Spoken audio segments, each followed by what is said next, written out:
Being of creativity, show yourself to me, the light that shines upon our face, let our vision now embrace.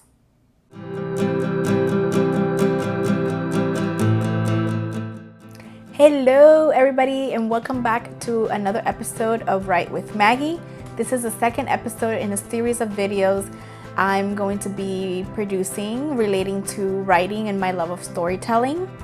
I did my first episode about a week ago, and it was all about my writing journey and how I really got started into writing and storytelling and why I love it so much. And today I want to talk a little bit about inspiration. If you haven't seen my first video, please do so. I also did another video talking a little bit more about myself and why I do what I do, and I will link those videos down below for you. If you haven't, please hit the notification button, subscribe, and follow me on Instagram for more PinkLeo content. Now, inspiration. I started off the video by saying the spell that the charm once taught me on how to see the muse of inspiration. In the show, the muse is this elusive creature that inspires creativity and is able to make people focus on their passion. And it really inspired the girls to be a little bit more creative with their spells. In the show, I really like the fact that the first thing that we see is the muse inspiring this person that's going to be doing a speech. And even though we know about them through mythology and we talk about, ooh, what inspires you, what actually made you write this book or this story, I think that inspiration is all around us. It's not just this magical thing that happens. There is definitely moments where you have like a little light bulb, like, oh yes, that's what it is.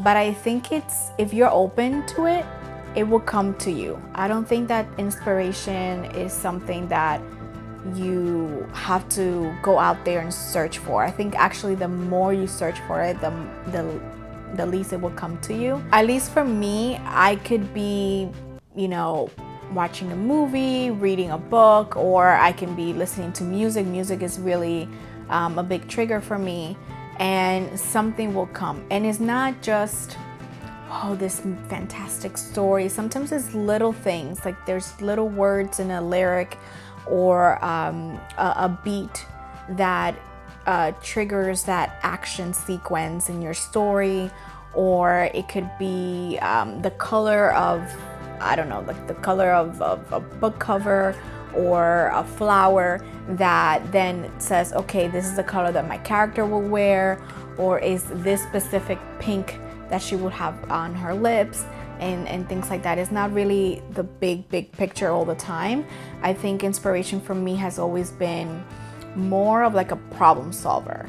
I usually have a story and I need to get this character from point A to point B, and inspiration is when I can finally create that vehicle and solve that problem of how is my character going to actually obtain what they want or actually get out of that situation. Some of my favorite sources of inspiration or things that trigger me is definitely music.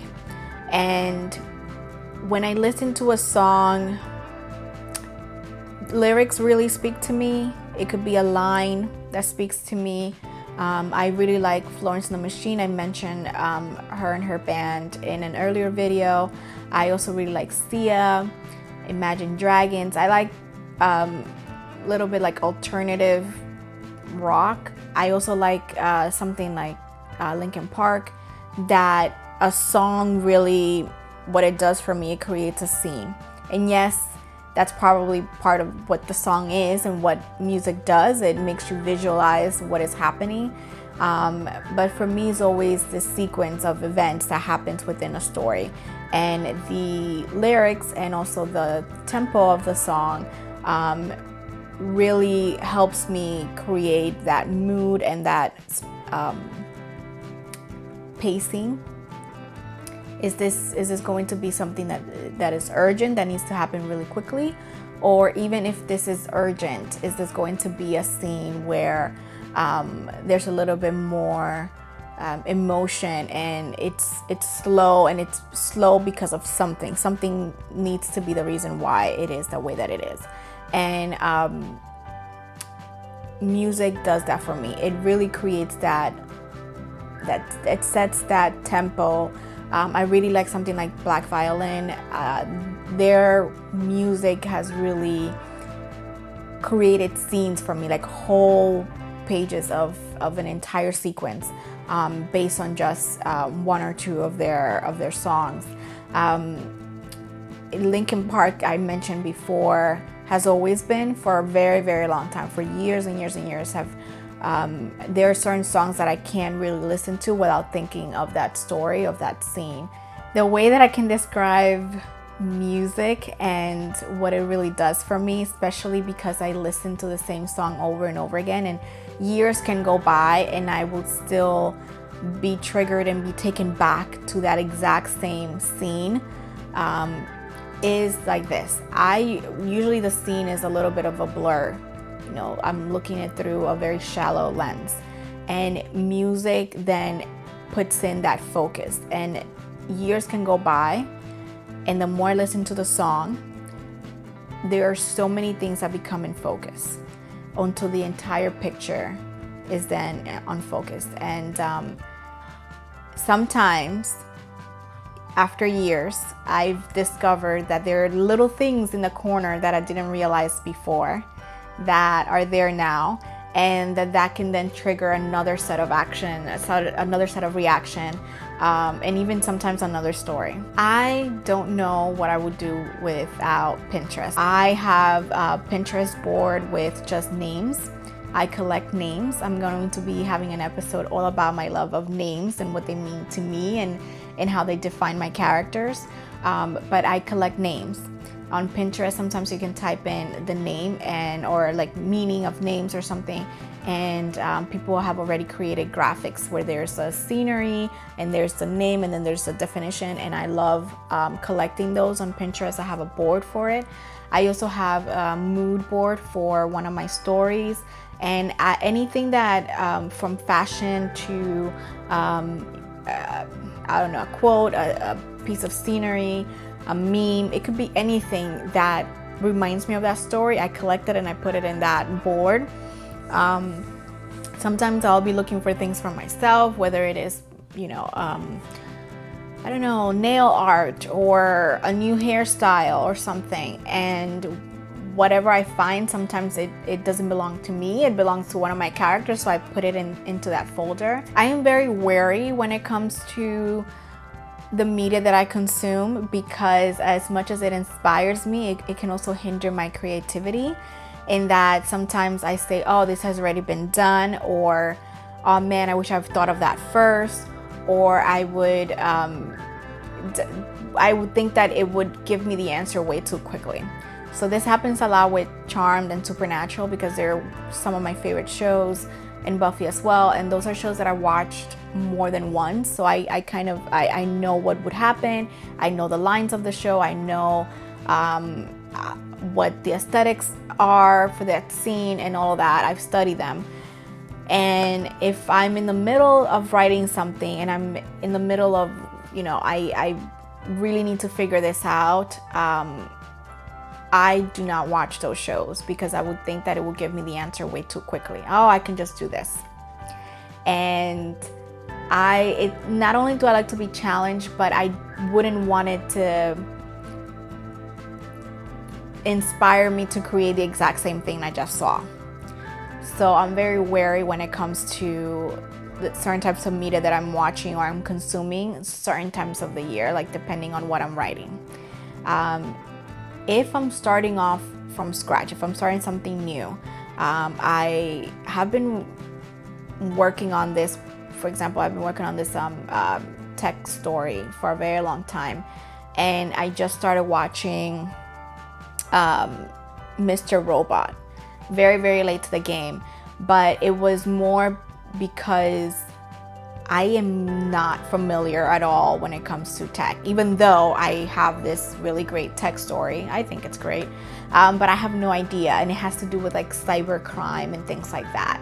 And I thought that maybe the story could informed me a little bit, like the lingo and like how this probably would work, even though it's still not real. This is not how it actually happens, but I would purposely watch it. However, if I'm in the middle of it already and I'm trying to figure something out, I would not watch something like Mr. Robot. I would probably try to completely distract myself and watch something like Friends, or I'll watch like probably a comedy or high fantasy, nothing that has to do with that topic, because it triggers something differently. It's like oh, this is a better, more creative way of how I can make this character again go from point A to point B.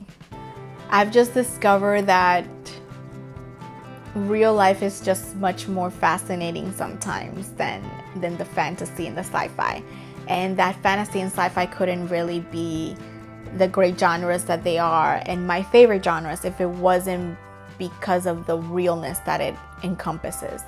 And so I'm now watching a lot of, particularly because of my story involving tech and technology, and I do watch something like Black Mirror, but I'm also watching a lot of Netflix Explain and the Vox Netflix Explain. I love that show.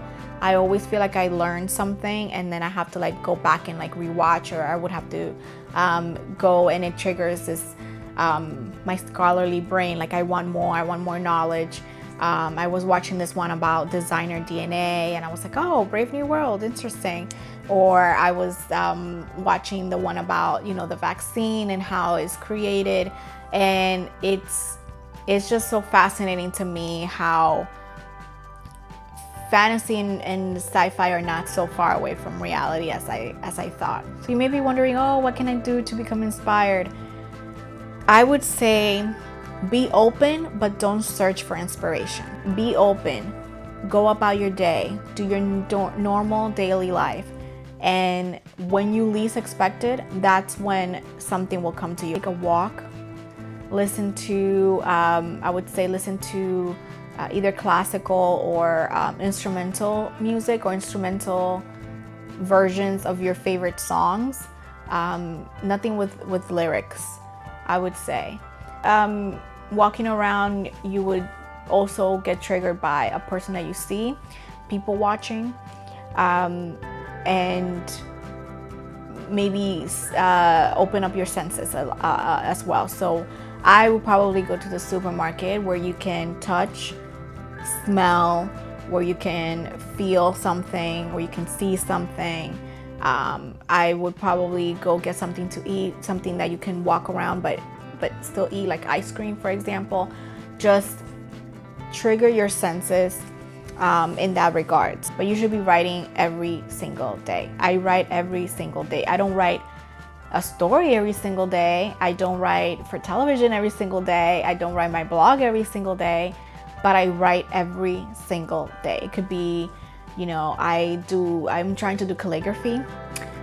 So I practice my handwriting, and I write names, or the name of a character or something. I'm always writing. I always have a piece of paper and a pen with me. The best thing for inspiration, don't force it. Let it come to you, but be open to it, so that the muse of inspiration can come and lay her hand on you, and she can then, bless you with her magical ability to inspire. If you like this video, please hit the thumbs up. Please hit the notification button. Please subscribe.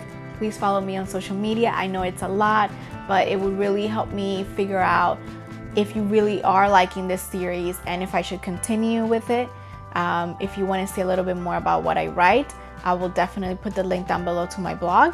And if you want some one-on-one services with me, I talked about it in my other video, I will put those in the links down below as well.